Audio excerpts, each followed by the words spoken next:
Square metre of law channel पर मैं आपका मित्र रिटायर्ड जज अशोक शर्मा आपका हार्दिक अभिनंदन करता हूं। आज मैं scope of judicial review in cases of disciplinary proceeding के संबंध में समझाने जा रहा हूं। देखिए, कोई भी इंडस्ट्री होती है उसके अंदर वर्कर्स काम करते हैं। यदि वो किसी तरह का स्टैंडिंग ऑर्डर्स के तहत कंपनी के रूल्स के अगेंस्ट कोई काम करता है तो उसके खिलाफ डिसिप्लिनरी एक्शन लिया जाता है। Industry is a socio economic organisation, यह आपको जानना चाहिए। इकोनॉमिक सोशियो ऑर्गेनाइजेशन होता है और ये इंपॉर्टेंट एक्टिविटी जो भी इंडस्ट्री में होती है वो प्रोग्रेस ऑफ द सोसाइटी के रूप में देखी जाती है। इसमें वर्कर्स और वर्क एम्प्लॉयर दोनों का काम रहता है। वर्कर्स सहयोग करते हैं, कलेक्टिव रूप से अपना श्रम देते हैं और उद्योगपति उसमें इनके श्रम के कारण पैसा कमाते हैं। Smooth functioning of the it's smooth functioning is of great impact, इसका इंपॉर्टेंस भी है और इम्पैक्ट भी पड़ता है। तो इस तरह से कोड ऑफ कंडक्ट और डिसिप्लिन को मेंटेन करना ही इंडस्ट्री में ये सभी के सहयोग से होता है और इसके लिए स्टैंडिंग ऑर्डर्स, मिसकॉन्डक्ट कौन से एन्यूमरेटेड हैं वो सब लागू होते हैं। म्यूचुअल जो कंपैरिजन है between the employer and employ, mutual effort से ही उसकी इंडस्ट्री की ग्रोथ होती है। पर्पज ऑफ डिपार्टमेंटल इंक्वायरी का क्या purpose is mainly to find out the truth of the allegations made against the workman. कामगार के विरुद्ध क्या क्या आरोप या दुराचरण के आरोप लगाए गए इसको सिद्ध करना होता है और इसके लिए एक इंक्वायरी ऑफिसर अपॉइंट किया जाता है, जांच अधिकारी नियुक्त होता है, एलिगेशन ऑफ चार्जेस होते हैं उसको जवाब का अवसर दिया जाता है, प्रिंसिपल ऑफ नेचुरल जस्टिस का पालन करना होता है। तो इस तरह inquiry officer acting as a presiding officer काम करता है और इस तरह प्रेजेंटिंग ऑफिसर के रूप में एक प्रोसिक्यूटर होता है और डिफेंस के रूप में जो भी कल्प्रिट है उसको अपना बचाव वगैरह करना होता है, जवाब देना होता है, सुनवाई का उसे अवसर मिलता है, होल लीगल प्रोटेक्शन इसमें प्राप्त होता है। और इस तरह कुल मिलाकर डिपार्टमेंटल इंक्वायरी चार्जशीट देने के बाद शुरू होती है। उसको इस पीरियड में कई बार सस्पेंड भी किया रखा जाता है, सब्सिस्टेंस अलाउंस मिलता है, निर्वाह भत्ता, जिससे ब्रेड एंड बटर उसका चलता रहे। तो principle of natural justice must be followed. Departmental inquiry is initiated to ascertain whether the concerned is suitable retained in service। उसको रखा जाना है सेवा में, नहीं इसके लिए की जाती है। कोई अदर पनिशमेंट देना है, बहुत सारे छोटे पनिशमेंट भी होते हैं। तो इस तरह से एक Kripak versus union of India AIR 1970 supreme court 150 में इस बारे में कुछ व्याख्या की गई जो आपको जानना चाहिए। Orders of departmental inquiry must be consistent with the rules of natural justice. Natural justice क्या है? प्राकृतिक न्याय का सिद्धांत है कि किसी भी पक्ष को बिना सुने दंडित नहीं किया जा सकता है और कोई भी व्यक्ति स्वयं के मामले में जज नहीं हो सकता है। ऑडी अल्ट्रम पर्टम सुनवाई का अवसर देना चाहिए।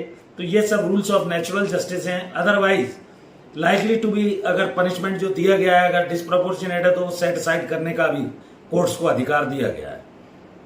तो इस तरह से दोनों पार्टी को सुनवाई का पर्याप्त अवसर मिलता है। मिसकैरिएज ऑफ जस्टिस ना हो, न्याय का हनन ना हो, इस बात का विशेष ध्यान डिपार्टमेंटल इंक्वायरी में रखा जाता है।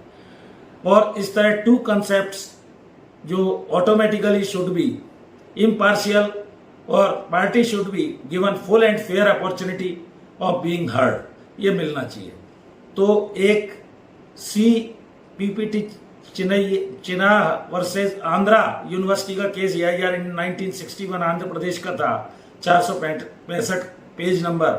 Natural justice are flexible and can not be put into the straight jacket formula. एक निश्चित फॉर्मूले पर डिपार्टमेंटल इंक्वायरी के अंदर नेचुरल जस्टिस को फॉलो नहीं किया जा सकता। समय परिस्थिति देखते हुए स्ट्रेट जैकेट फॉर्मूला लागू नहीं है। नो मैन शैल बी जज इन हिज ओन केस, जैसा मैंने बताया किसी भी मामले में स्वयं जज जिसका हित है वो सुनवाई नहीं कर सकता। और दूसरा, no one should be condemned unheard, बिना सुने किसी भी व्यक्ति को दंडित नहीं किया जाएगा। आर्टिकल 20 में भी इस तरह की व्यवस्था है भारत के संविधान में। रीजनेबल उसे नोटिस दिया जाएगा, जवाब का अवसर दिया जाएगा, वह जवाब पेश करेगा, उसे डिफेंस का अवसर दिया जाएगा। जो भी डिपार्टमेंटल इंक्वायरी के विटनेसेज हैं उन पर क्रॉस का उसको मौका मिलेगा, डॉक्यूमेंट्स उसको उपलब्ध कराए जाएंगे। तो अथॉरिटी को गुड फेथ में काम करना चाहिए, आर्बिट्रेरी एक्शन नहीं रहना चाहिए। और जो भी ऑर्डर अथॉरिटी पास करती है डिपार्टमेंटल इंक्वायरी की, वो बाद में डिसिप्लिनरी अथॉरिटी के पास जाता है। स्पीकिंग ऑर्डर होना चाहिए, आर्बिट्रेरी नहीं होना चाहिए।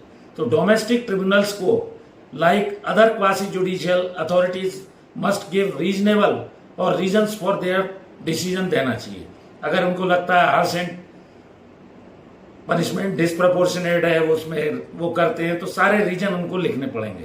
Request for change of inquiry officer अगर आती है तो इस पर भी इंक्वायरी ऑफिसर को डिसिप्लिनरी अथॉरिटी जो भी है उनको विचार करना चाहिए। वो अगर कहता है कि ये बाइस्ड है हमारा बदल दीजिए जांच अधिकारी तो बदल देना चाहिए। रीजन ऑर्डर होना चाहिए।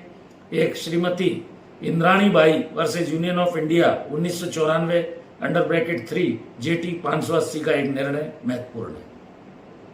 एक H Das versus union 1992 supreme court 255 Orissa का है। तो ये सब आपको जानने चाहिए।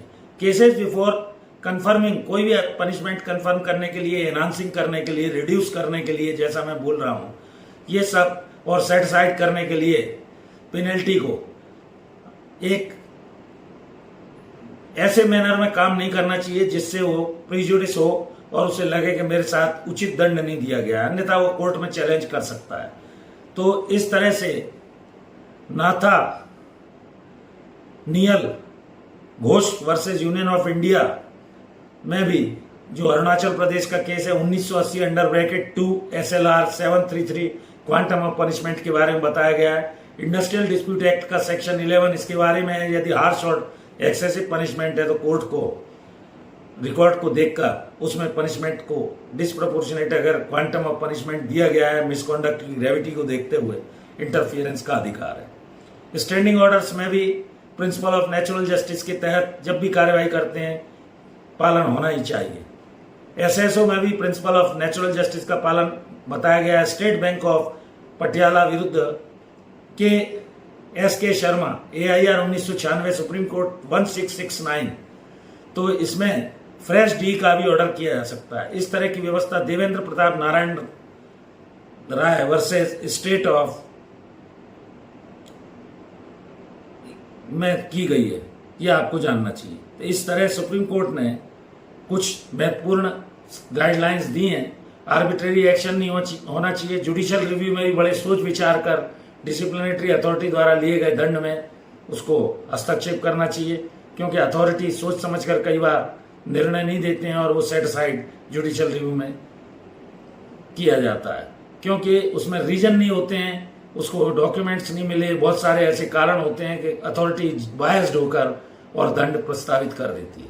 तो इस तरह से scope of judicial review in cases of disciplinary proceeding में मैंने संक्षेप में आपको बताया। वीडियो अच्छा लगा हो लाइक कीजिए, शेयर कीजिए, मित्रों दोस्तों को भेजिए। एक और विशेष अनुरोध, मेरी धर्मपत्नी श्रीमती अर्चना शर्मा का भी यूट्यूब पर एक चैनल अर्चना RT आपके नाम से, कृपया उस चैनल को भी सब्सक्राइब करें, उसके वीडियोस देखें, लाइक कीजिए, शेयर कीजिए। Thank you for watching this video. इस वीडियो में यहीं तक, फिर नए विषय के साथ मिलते हैं अगले वीडियो में। Thank you for watching. नमस्कार।